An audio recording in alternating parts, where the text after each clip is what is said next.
Now this illustration deals still with circuits not to be grounded in accordance with NEC 250.22 item number 3.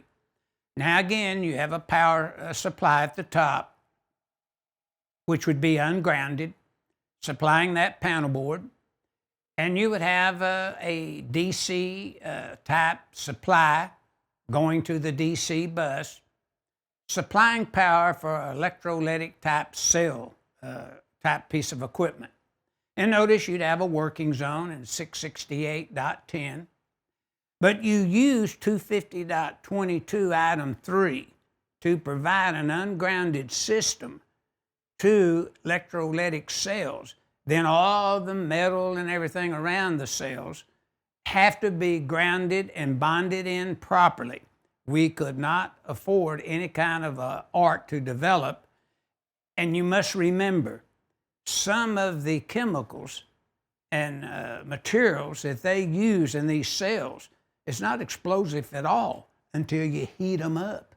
And when you heat those chemicals up to distract different types of material from them, they can be very explosive. So they run the system ungrounded so that wouldn't happen. And notice they're showing here a molding type aluminum that they have here. You have your cell area, you have your carbon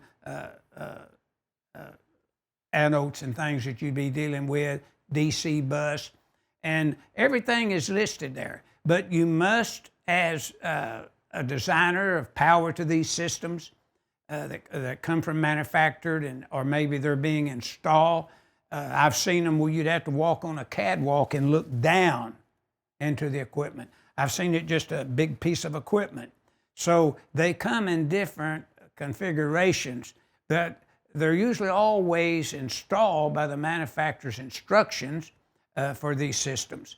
So Article 668, along with 250.22 item 3, go together to provide the power source and the equipment needed to provide electrolytic cells based upon what voltage arrangement do you need to provide to supply power to them.